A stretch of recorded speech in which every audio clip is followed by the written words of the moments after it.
Hey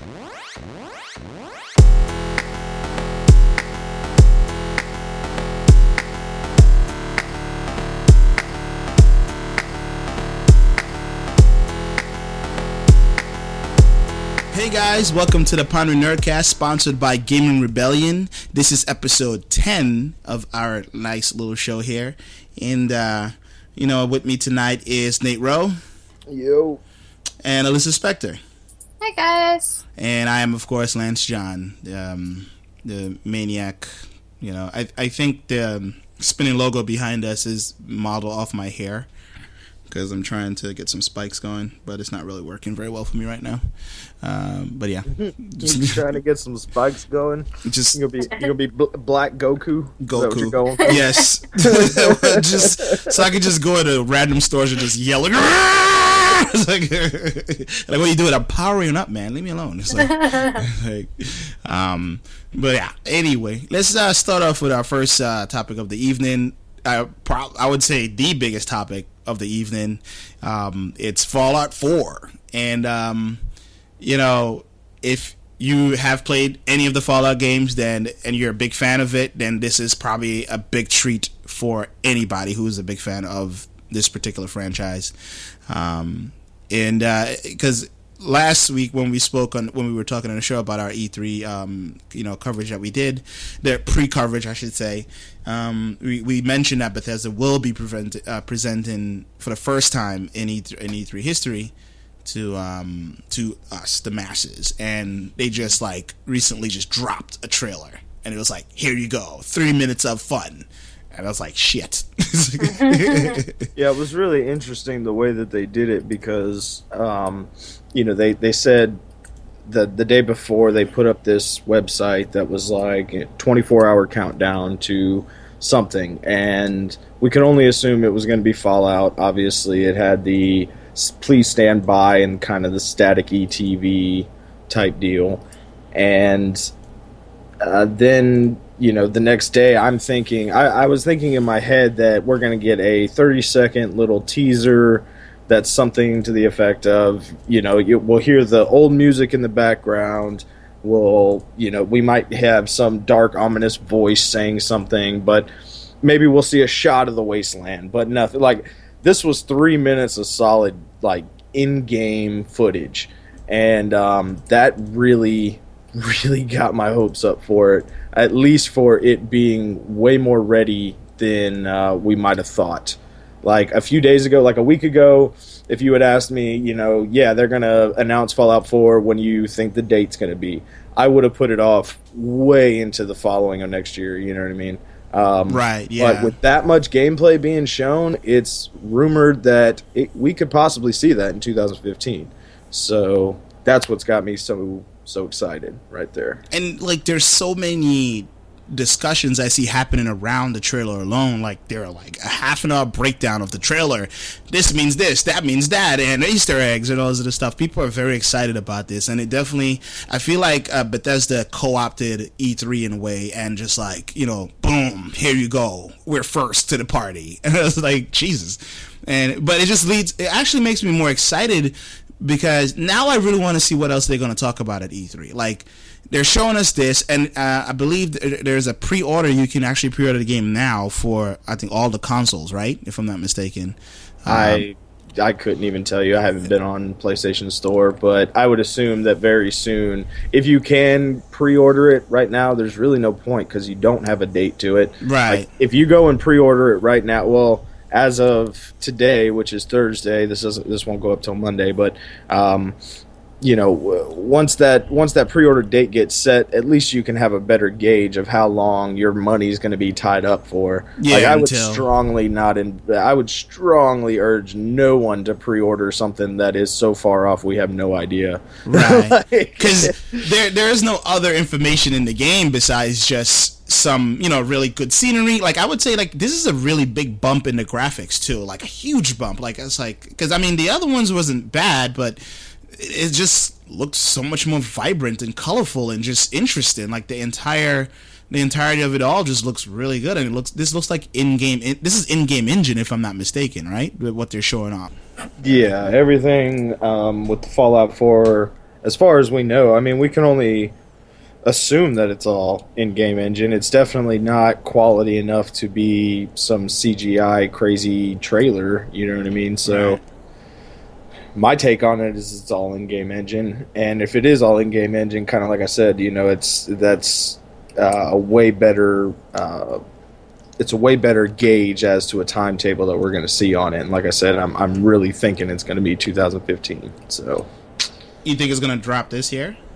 yeah, I think they're gonna. I mean, with a trailer that's 3 minutes long, that's that substantial. Yeah. Something tells me they're gonna come out to the show and they're gonna say, you know, you can get it this time of year. And I would even, there's a rumor going around. I would even go so far as to say they say you can get it this date. And oh, by the way, there's a 30-minute demo online right now. You can go try it. Which would be freaking awesome. So even if it's only like running around the first little vault that you start out in and go talk to people and figure out, like make a character and, this, that, and the other, it'd still be cool. Yeah, so I don't know.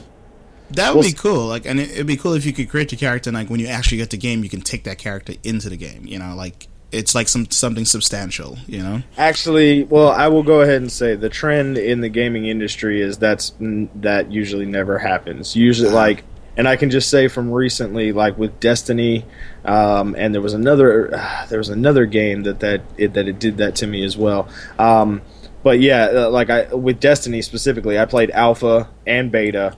And then, obviously the regular game when it came out, and nothing carried over. Like, alpha didn't carry over to beta didn't carry over to regular game. It was really disappointing, because I put a lot of hours into that beta on Destiny, and nothing. Like, had to start all over when it came out, but yeah. That sucks, man.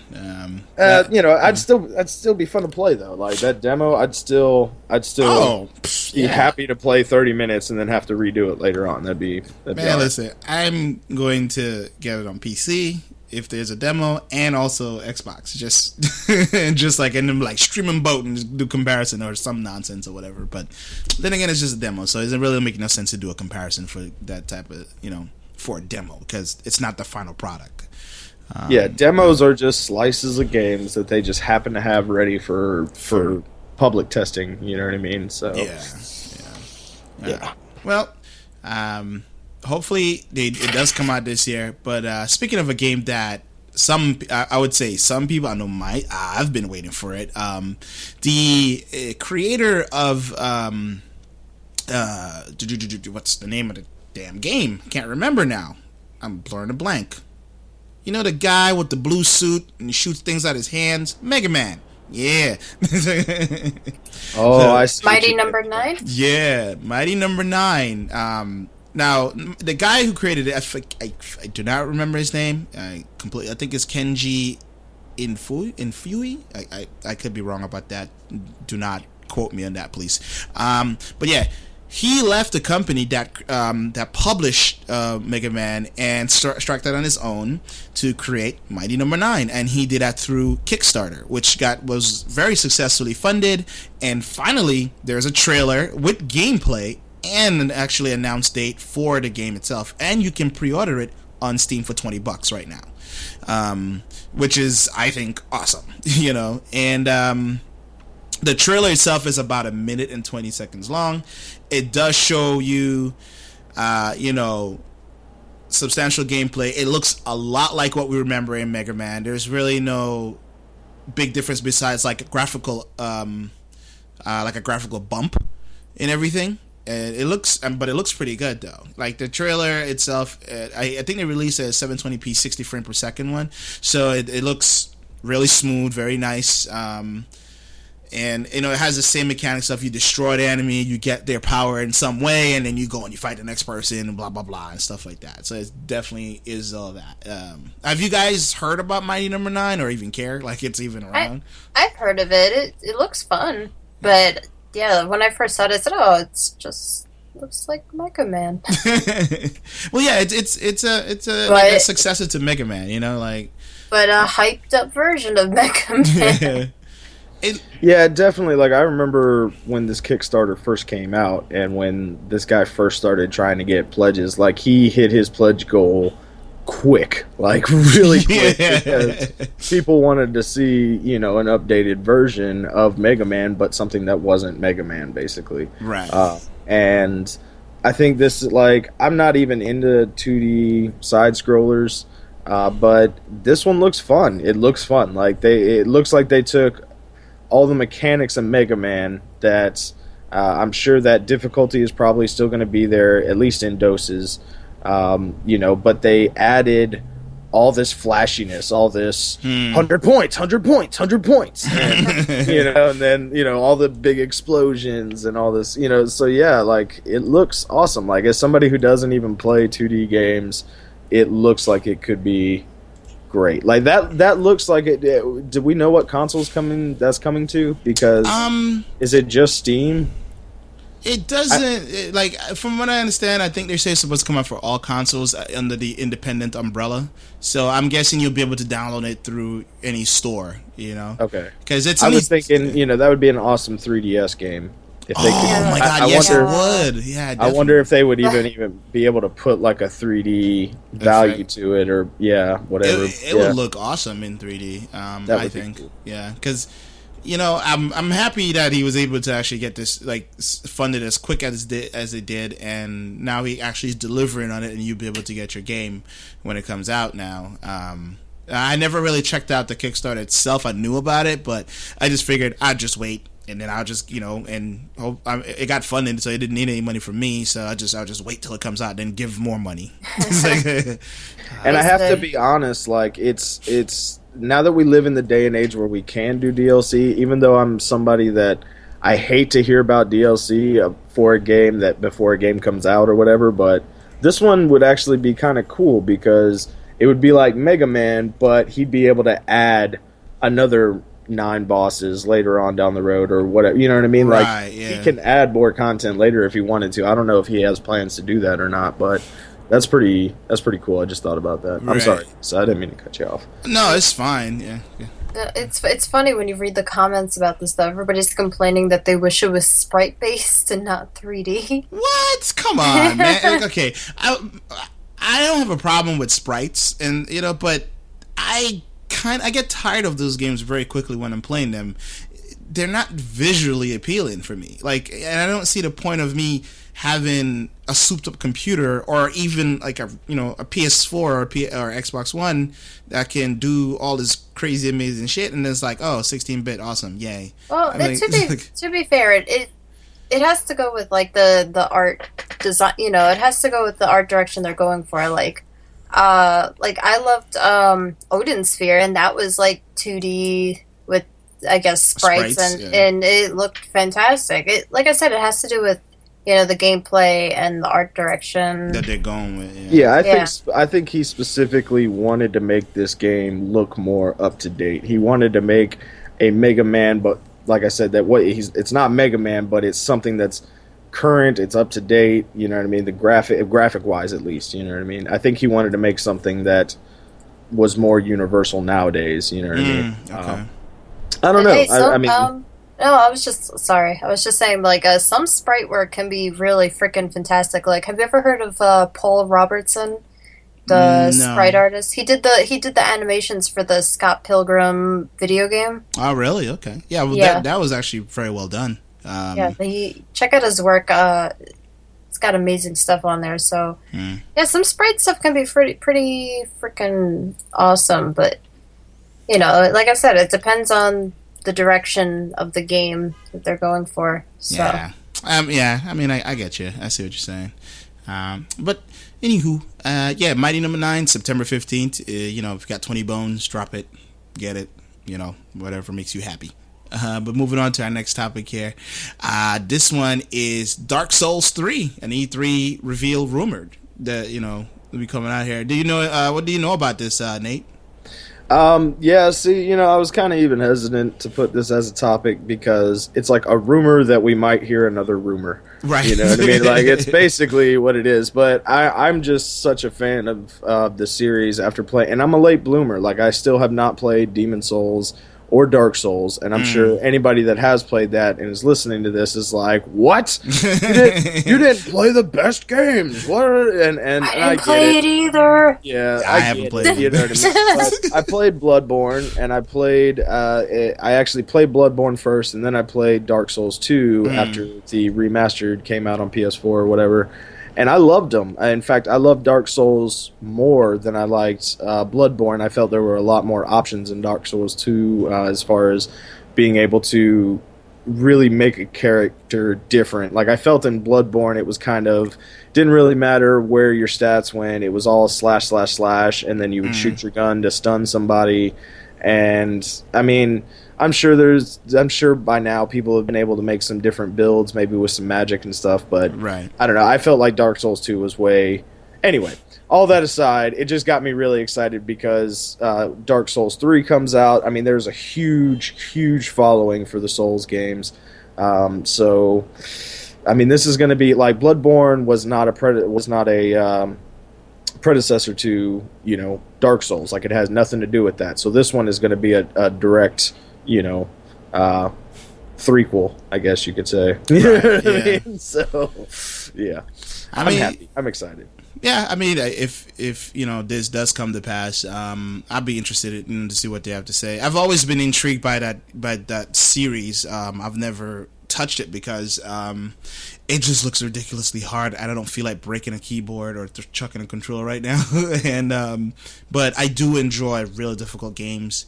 It's very satisfying when you get through like a difficult stage or a boss or something like that. Like, it's like, yeah, skills or whatever. Yeah, no, I feel you, man. I am, and I've said this to a lot of people. I'm usually the guy that puts it on easy just to play through a game. You know what I mean? Like, I have no shame in it. I don't care. I'll put it on easy and just usually life's hard enough, right? I mean, life is hard enough. We don't need to be pulling our hair out when trying to do something we enjoy. And I should say this is all, the rumor originally started from VG 24/7. They're saying that Bandai Namco is going to announce that, and the site goes on to say that, and I'm reading this from a GameSpot article that we'll have in the description, but basically that, yeah, the guy who did the other ones has been signed on. He'll be supervising it. He supervised Dark Souls 2. Pretty much the whole team that worked on Dark Souls 2 will be going to work on Dark Souls 3. So, I don't know. I'm wondering with Bloodborne being an exclusive to PS4, I'm wondering if somebody's going to try and snatch this up as an exclusive. I don't see why not. I mean, it's a pretty substantial franchise. I hope it doesn't. I hope it doesn't go one way or the other. You know how? Oh man, that would create such an uproar. People, if one generation couldn't get it, like Sony people couldn't get it, or Microsoft people couldn't get it. That'd be kind of crappy. Or maybe like a time, what do you call it, time exclusive? Like, for 6 months you can only get it on that thing. I wouldn't be surprised. I mean, if they have ties with Sony right now, Sony might be the front runner if that was going down. I mean, with Bloodborne being a Sony exclusive, you would think that Sony has the front runner seat in trying to snatch it up if that was going to go down that way. But I don't know. I guess we'll see. Yeah, we'll see. We shall see what they say. Anyway, moving on to the next topic. So Steam announced that they're doing refunds for digital games. Now, as we all know, if you are a gamer worth your salt, that you've pretty much bought DLC or you've bought digital games at some point, not just in Steam, but like on Xbox Live or the PlayStation Store or whatever. And the biggest problem, well, I don't know if it's the biggest problem, but for me in particular, is the biggest problem is like I would buy a game, I never heard of this publisher or whatever, and it's complete crap. And I'm like, fuck, what do I do with this thing? Like, I just sit here, I can't take it back to a store. Even with stores, like I would go buy PC games. I remember when GameStop used to sell PC games, and I would buy a game from them. I was like, I didn't like this, and I take it back. I was like, oh, did you use the serial number? I was like, well, yeah. Well, how else would I install it? Like, they're like, oh, it's tied to your computer now. I'm like, gotta be kidding me with this shit, right? It's like even though I uninstalled the game and it's no longer on my hard drive anywhere, and it's removed from whatever account I have it hooked up to it, that was like one of my gripes there. But yeah, Steam has come up with this like rundown of what they will refer to as refunds, and it's quite interesting. Like they did refunds before, but it was more of a 20. You had to hit them back within 48 hours to get your money back, and now they're saying like it's been extended to like DLCs, but that 48 hours window is now applied to that and not applied to the game itself. I think you have I believe up to 2 weeks to like return a game digitally in some way, and they will like send the money back to your Steam wallet. Well, they'll send it back to however you purchased it. If you purchased it via debit card, it'll go back to your bank account. If you purchase it, yeah. They said if they can't refund it for some reason, there was something to do with it'll just automatically go to your Steam wallet if they have a problem going to your bank account or something like that. But yeah, like there's some way you recoup the costs in one way or the other. Who really gets shafted in this, I guess, would be the developers, because, unfortunately, like some developers, at least indie makers and stuff, they make stuff as a passion project, and they'll put it up, they'll get it Steam lit, and they'll put something up, and somebody will buy it, and even if it's crap, at least that person gets a little bit of money to then try to get better. You know what I mean? Like he can put a little funds into some better programs. He can put a little funds here. And now if somebody has 14 days to decide whether or not. Now we should also say they have 14 days. You can't play the game for 14 days. You have 2 hours of actual or game. less. Yeah. You just have a 14-day window to try it for less than 2 hours, and if you don't like it, you can refund it. That's literally like that. It doesn't have to be anything wrong with your system or anything like that. You can straight up say, I don't like this. I don't like this game. I don't want to play it. I played it for an hour. It's not fun. I want my money back. Yeah. They'll give you your money back. And that's what's that right there with with developers. That's got to suck, because I guarantee you now they're all going to have to be on a 14-day window of, if somebody buys your game today, you're not going to get it you're not going to get that purchase until 2 weeks from now. Yeah, to make sure that they don't refund that shit.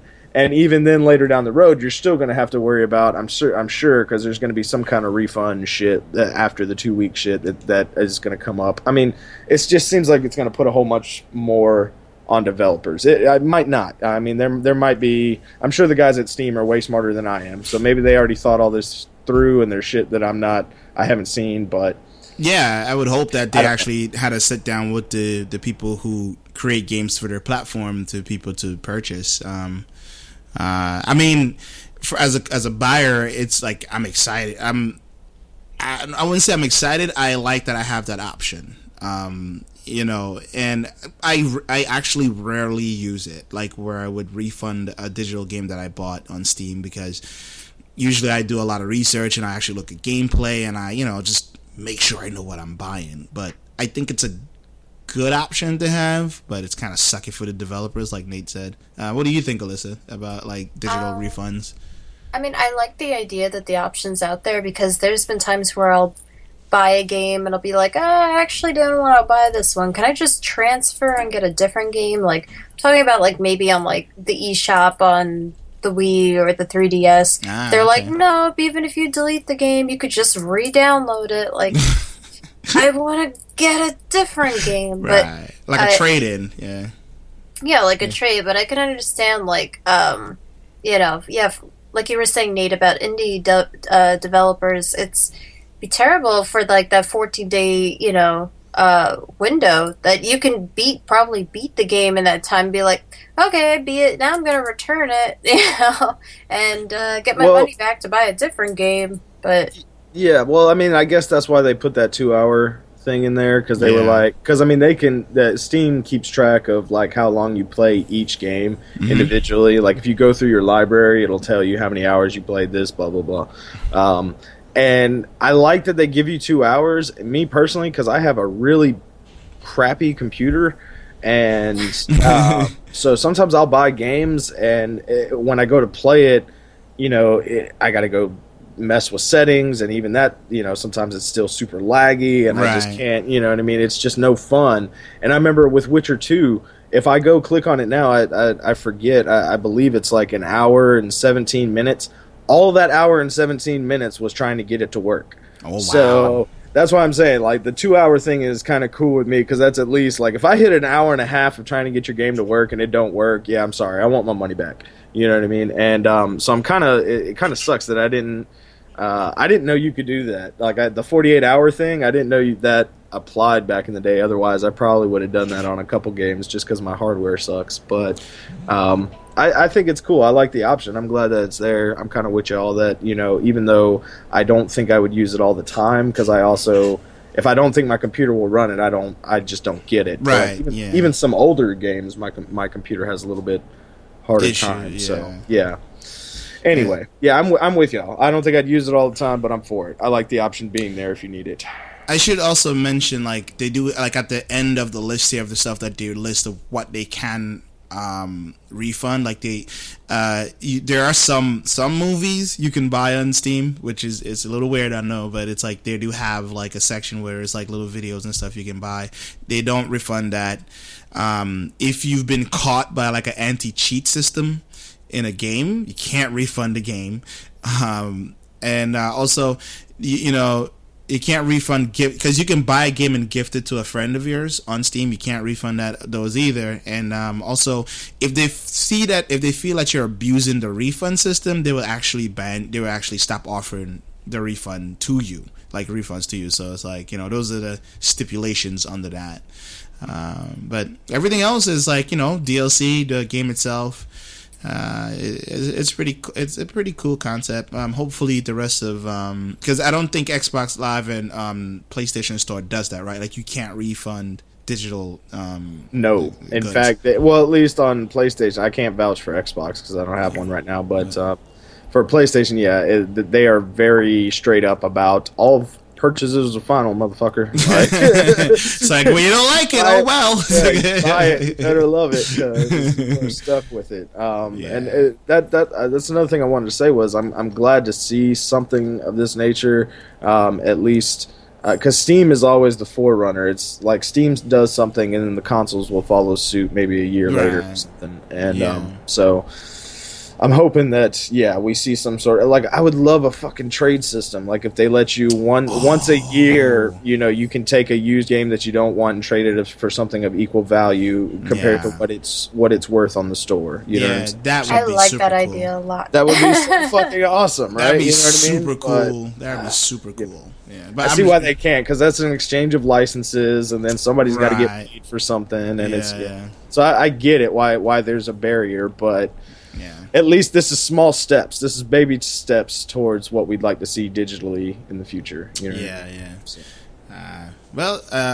Before I would tell people this, before you buy a game on Steam or anywhere else that you'd sell digital games, do your research, please, and so I really want to play this game, and if you can find a demo of it, get it first, and then make your purchase or not. But anyway, let's move on to some different type of news here. Well, not news, but just more of what we hope for, I guess, this summer or the coming future. What movies will we look forward to seeing that's coming out soon or whatever. Maybe we can enlighten some people about some movies that we haven't really thought of. But I'm going to start off with you, Nate. Like, what are some of the movies you're looking forward to this coming summer? Well, I got 3 in that's going to be in the description, 3 trailers, and they are Red Band trailers, most of them, so, Yeah, no kids. No kids. I don't know why a kid would be listening to our podcast anyway, but anyway,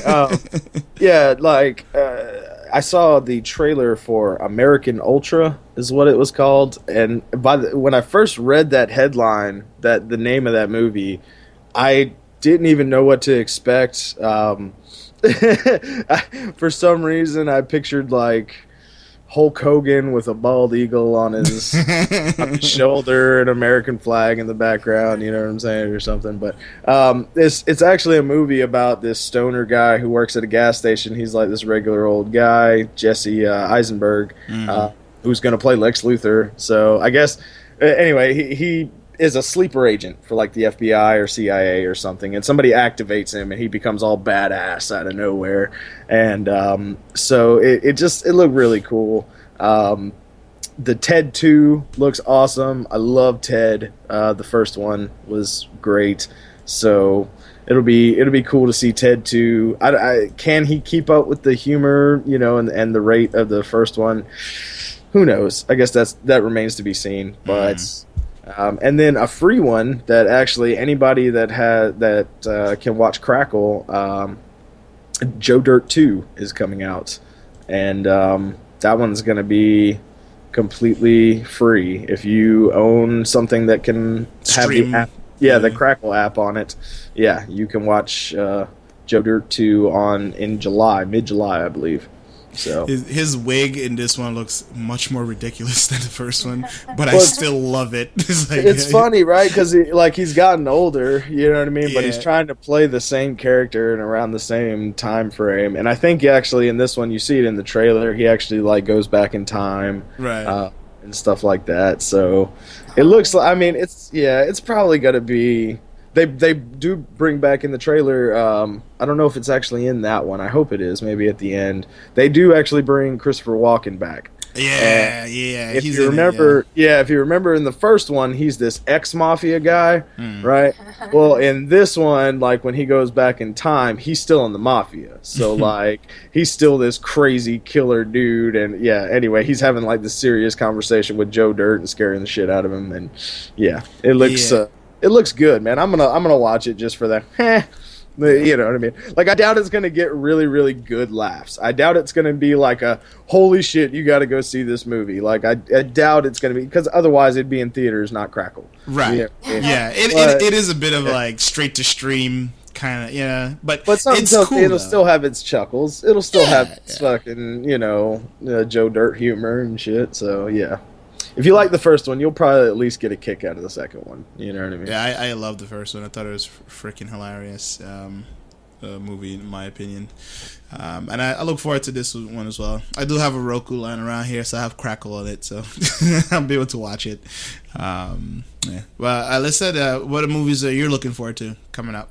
Well, as of right now, the only movies I'm really looking forward to this summer are Jurassic World. Yes. I love the Jurassic Park movies, even though the last two were, but dinosaurs and the parks finally opened. They were all great. They were all awesome. Except they were all great in their parts own of the way. third one. No. No, they were all great in their own way. They were all but pretty. The first one will always be the best, in my opinion. Yeah. But no, I like the dinosaurs, and I'm just it's like, oh, the park's finally open. What's gonna happen? It's obviously a terrible idea, but it has Chris Pratt, Star-Lord, or Andy from Parks and Recreation as the main star. Parks and Rec. How do they, my question is, how do they not see shit going wrong? Like, you got these huge dinosaurs, and then you make a park out of it. How do they, not see shit going wrong? And I get it that in this one, they've genetically modified the dinosaurs. One of them, to make it smart. I was like, what? Well, that's what throws me off. It's like, why would you do that? No, you don't make one giant one that can eat every last other one. You know what I mean? No, you don't make that one the smartest. Like, that can fuck the whole park up. Why not make one of the tiny dinosaurs, like the really non-threatening one that eats plants? But apparently it's not just that. You could have him as a pet. it's not just that though. There's more than just one smart one though, apparently, because like in the trailer we see pterodactyls swooping in and like picking people up, you know what I mean? And like just grabbing them as they're running and stuff. So apparently, like I don't know how, obviously something goes wrong so that anarchy breaks loose in the park. And I don't know how that happens, but you have to, I mean, you don't learn from 3 movies worth of disasters. People died. This is the worst thing you could do ever. We're still gonna do it. We're still gonna get it open. Because science. Because we could do it, and we want people to see like, dinosaurs. Because when I first heard the announcement, I was like, okay. Then I saw the trailer. I was like, why would you? That's no. And then the thing is too, why would you experiment like with one of the most dangerous dinosaurs that they have, and why not a herbivore, like something that eat plants, like one of the ones that don't have bloodlust for for humans, like because just that's not cool. That's the one with the sharp teeth. Nobody wants to see that. Nobody wants to see a Stegosaurus go ham on a bush. Like, I mean, why not? He could be like, I have developed a taste for human. It's like maybe there's a reason behind it. Maybe they want to use it as like a weapon for the government or some. Probably, What I've heard in this one is one of the biggest things that they've got going on is that they've mutated a lot of different species together. Like that's they did. Like what was it? The Triceratops? Triceratops, something like that. Yeah, like they melded those two together, so we're gonna see the Triceratops with the 3 horns. But we'll also see those huge fins going down the back with the spiky tail. You know what I mean? Yeah, that is so weird. I don't even know why they did that, but it's like, okay. I hope they explain it as they were crossbreeding in the power cake. They're probably gonna. They're probably refer all back to, we made it so that they're not gonna attack. We made it so that they're not gonna go ape shit. And obviously they screwed something up, because we all know something goes bad. You know? So Chris Pratt has to save the day in his Indiana Jones looking gear. I mean, come on, like if he had the hat and the whip, he would be freaking Indiana Jones. He should be Indiana Jones. Didn't they suggest that he would become like the next Indiana Jones? There are rumors about that. Yeah, there are rumors about that. Like even Steven Spielberg even said, like, yeah, he could be the next Indiana Jones, something like that. But the other movie I'm hyped for this summer is Ant-Man.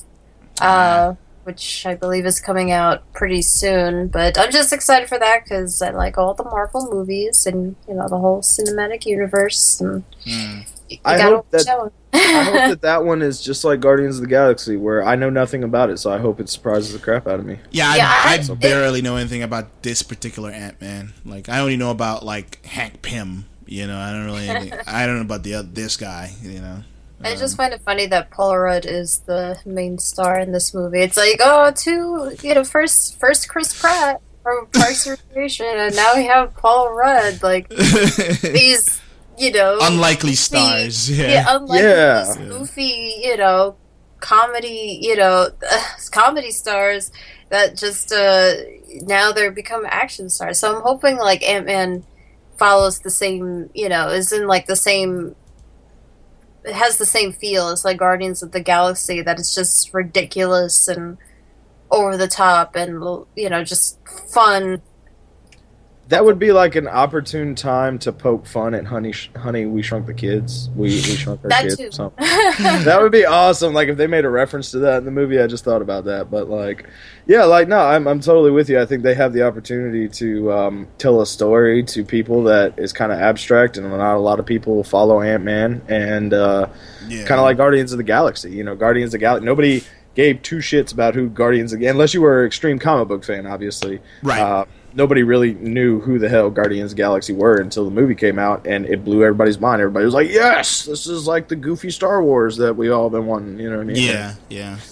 So I think this one, and now, just to be clear, the story of this takes place back in the 50s. This is supposed to take place back when Captain America is originally being made, and all that stuff, correct? Like, I just want to...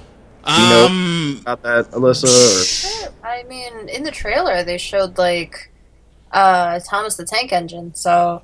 Yeah, it's been. Yeah, I'm not entirely sure of the time period because they don't really show off a lot of. The only technology that you see is like you do see some computer screens, but I can't really tell like what era they're trying to deal with. It looks modern day. It definitely wasn't 50s. Yeah, I'm seeing like I'm seeing flat panel monitors and stuff like that. So I don't know because it's a little weird. The reason why I say I don't know anything about this particular Ant-Man, I think there's actually 3 Ant-Men in total, but I could be wrong about that because the only 2 I know about. The first one is Hank Pym. He's supposed to be one of the original Avengers. And he's the one that actually created Ultron. But, movies and stuff now. It's a different universe. It's a completely different universe, yeah. And but the funny thing is, I think most of the Marvel movies comes from the Ultimate Universe of Marvel. And in that particular one, the Hulk actually eats people, and Hank Pym beats his wife. So yeah. Didn't he Hulk hungry? Butcher is what he isn't like in the comic. He's married to Wasp. Or? Yeah, Wasp. Like in the Ultimates universe, he is married to Wasp, and he does beat her in that. And I think Captain America gives him like the beating of his life when he found out that Hank Pym was beating his wife. And hey, she shouldn't have been rolling around with B. She was Max and then the crazy thing is, then they get back together. I heard later on. Yeah, I think he changed or whatever, but I guess this particular. I don't think this particular movie is going to touch on that, but it should be interesting to see how that all plays together, and even if maybe he might show up in the Infinite Crisis movie or Civil War movie that they're planning. So we'll see if that happens. With that, any more movies listed that you're looking forward to? So far that's all there is for summer movies. I can't really think of any other movies I'm hyped for as of right now. Okay, all right, cool. Except for Star Wars, but that's in Christmas. Well, yeah, Christmas. That one's an obvious for everyone, right? It's like, well, we'll be there. It's like, Star Wars is just like above everything on our lists. Yeah, it's like that's king right now for everything for me. That's like how I view it. I would say for me, I'm not sure if this particular movie is coming out this summer, but it's you remember that story of that little boy who was battling cancer, and he made a wish and he wanted to be Batman in real life for a day, and it was Boston, if I'm not mistaken. They all got together and they made his wish come true. And it was just awesome and just a tearjerker. He ran to the city with an adult sized Batman and saved the day and got the girl and the whole 9, and it was just just heartwarming. I couldn't and then I never saw the entire thing happen, but now there's a movie or a documentary of it coming out, and I gotta say I'm in love. I was like, wow, this is just too surreal and just awesome, and it's just crazy to me how much people came together just to realize this kid one wish. It's so freaking cool. So great. I can't wait. I must see this. I think it took place in San Francisco. San Francisco? Okay, yeah. I think so. Is that kid still alive? Is he still kicking it? I believe I think he did. His cancer is in remission. I could be wrong about that, but yeah, his I was gonna say, I'm totally gonna go to hell for saying this, but how many people are gonna be pissed if that kid lives? And it's like we just wasted all that sources. No, I believe he's still alive. I hope he's still alive. Yeah. Yeah. Don't get me wrong. That is it. It's a super. I remember when all that was going down, and it sounds like a cool documentary. All the human spirit that went into that. Just the time, the effort, just to make this kid's day. Yeah. And his suit was cool too. His suit that he had is really cool. Makes you believe in humanity just a little bit. You know what I mean? Gives you little bit of hope that humanity is not as bad as you think it is sometimes. Yeah, it was just awesome. And like there were tweets from the president, there was tweets from like the actors who played Batman, just like, you know, all supporting him. It was really, really cool you know, just something really cool. Didn't Christian Bale, I could be wrong, didn't Christian Bale like show up and talk to the kid or something? Like, I could have swore it was something like that. I think so, but I'm not entirely sure about that. But, you know, I mean, that's cool too. You know, but Bat Kid Begins is the feature that's coming out June 26th. So, it's June 26th. Oh, cool! In a couple weeks, yay! So I will be watching that. You know. Is that where is that going to? Is that going to theaters? I believe it's going to be like on iTunes and, you know, theaters and stuff like that. But they didn't say, like, you know, how many theaters are going to release it. It says in theaters June 26th. It's being released by Warner Brothers, so I can see it just. So it'll probably be on Netflix by September. Yeah, most likely. Yeah, I can see that happening. But yeah, that's one of the movies I'm looking forward to. The second movie, I wasn't looking forward to it until I heard a interview with one of the stars from Entourage. The guy who plays plays a chubby kid. I forgot his name, Stretch or something. Turtle? Yeah, Turtle, that guy. And I heard him on Aisha Taylor's podcast, Girl and Guy, and I didn't know he was from Brooklyn, and he just, like, his personality just kind of like just the way he talked on the show and just the way who he is, and just kind of like, well, I guess I'm interested in the movie now. It's like, you know, but the trailer itself is actually pretty cool, where it, like, starts out with the main character of a trailer of a movie he's in, and then then it, like, cuts to, like, you know, their Entourage crew and everything like that. One thing about the movie that a lot of people don't know about, from the interview that I heard, Turtle, you know, he was fat in the original show, right? I think he was like 40 pounds heavier, if I'm not mistaken. And the Entourage movie is actually set to start 2 months after the show ended. And the director, he said, like, when he went back to shoot the movie, the director was like, you know, could you, like, wouldn't it be cool if you, like, gained the weight back for the movie? And he was like, yeah, that'd be cool, but you got to pay me like $100,000 a pound to get back to the weight that you want me to be. And I was like, that's really good. You should, if you're going to retire that way, why not, right? To get all the money you need, because you don't know if this movie is actually going to make anything. But I'm sure it's like a lot of fans out there will dig it, you know? Like, I like that backstory, and I think it looks pretty cool. I do like most of the actors that they're showing off in this movie as well, so I think it's going to be funny. But it's one thing. I never saw the show. Like, I know it's on HBO, so I need to go back and watch it because I have HBO Go. But I never watched the show. But I do know that it was loosely based around Mark Wahlberg's life. So, like, there's one trailer where he's kind of Mark Wahlberg's kind of like dropping a knowledge bomb on him and stuff like that, and that's kind of supposed to be the play, you know what I mean? I don't know how that happens in the movie or whatever, but yeah, that's supposed to be like the play is like, that's it, you know, the funny part, you know, that's it was supposed to be based on his life. Yeah, and I thought that was funny. Yeah. One thing I should mention about the show, I remember when I was watching it, they had this running joke where the Aquaman movie was going to be made. Funny enough, it is in the works to be made, but the funny part of the show was they had James Cameron come in and you know, say he played himself on the show, like he was gonna direct the movie, and I thought it was pretty funny. I don't know if the actual Aquaman movie is going to be any good, but you know, we'll find out. I guess we'll see. Is Batman vs Superman this summer?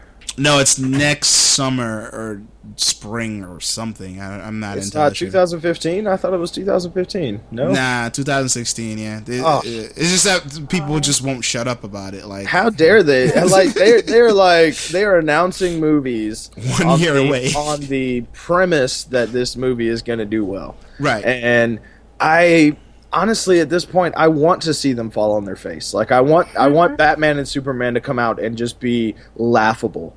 and you know, like, because they're trying to jump in the ring with Marvel, who has a substantial film franchise already. They have stories that they've tied together. They have you know, a schedule planned out as far as, you know, how we're going to see stories evolve and stuff. And DC is trying to throw in with these people. It's like Tyson fighting an infant, man. It's ridiculous. You know what I mean? Yeah. I just don't see how they have the goal to try and set up this kind of schedule. Like, we're going to put out this movie, and we're going to have these side projects. And it's like, dude, just get one movie out and have it be good before you start planning some crazy, you know what I mean? In fact, I feel like they would almost do better if they only kept this one movie, like, the secrecy is already blown on half of it, you know what I mean? But if they tried to make this their baby, and then once this is awesome, then they can build off that. But it's like, nope, we're going to try and build while we're still, you know, while the foundation is still kind of cementy and muddy, you know what I'm saying? Like, we're going to go ahead and try, so whatever. Yeah, it does. Sorry, nerd rant. Sorry. No, I agree with you. I think DC, the movie side of them, it just feels like me too. Some people would disagree with me, but you know, and I feel they're moving too fast, and I feel like, okay, you should establish for the general masses out there who don't know much about the characters you're trying to push onto them first, and then we go from there. You know, like Nate said, like, put out a movie first. I mean, they put out The Man of Steel, which had mixed results with fans and just people in general. And, you know, so it's like, you know, they didn't come out with like there is no hit for them right now. There is no, besides, you know, Christopher Nolan's Batman, but that's Christopher Nolan's Batman. That's not like DC Universe Batman. That's not like, you know, what they're pushing now is this particular Batman and Batman versus Superman, which, if you guys have been following all the leaks that's been coming out about Suicide Squad, there's like leaks galore of this movie. You do see Batman show up in that movie, and this particular actor, whoever it is wearing the same suit that it looks like the same suit from the upcoming Batman versus Superman movie. So it seems like they're going forward with that look, like they're trying to tie that in there somehow. Which is Ben Affleck gonna be in Suicide Squad, or no? That's what I was thinking. Was like, something tells me they're not going to be able to retain Ben Affleck for a series of Batman. No, I really don't. No, it doesn't look like him. I think the guy who was in the suit looks like a stunt, like, you know, a stunt man or whatever. As they didn't really talk about who's playing Batman. We just saw him on the Joker's car, like, you know, trying to cut into it somehow, whatever.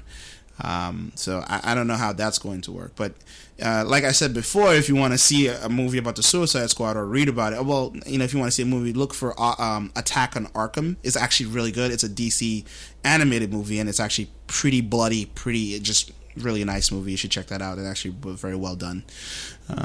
But yeah, I think that brings us to the end of the show, and you know, just want to remind everybody to, you know, rate and subscribe us on iTunes, and, you know, we're also on Stitcher, not on Spotify yet. Apparently it's pretty difficult to get there, you know, but don't forget to check out GameRebellion.com and check out all the good articles and, you know, the good people that's there. The community is awesome, because that's where the main podcast is as well, you know, and, you know, hit us up there, you know, watch our show, comment, do the damn thing over there, Game Rebellion. But, you know, until next time, people. I should say, we will be taking a week off so that everybody can digest E3, which is coming up in 2 weeks, or a week or so.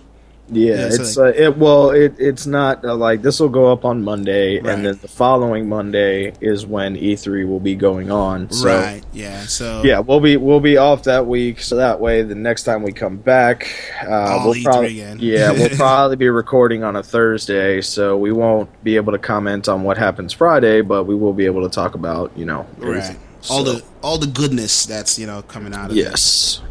I'm sure we have a bunch of nerd rage for that one, because we'd be like, who fucked up and who didn't? It's like, where's this game? Why haven't they shown it yet? Where's Last Guardian? Damn it. Exactly. Oh no, that again. Make my heart hurt now. I just don't know. That's how I feel about Last Guardian, because I did enjoy their last game. But yeah. Anyway, folks, until next time, we'll see you again. Bye-bye. Later. Bye, guys.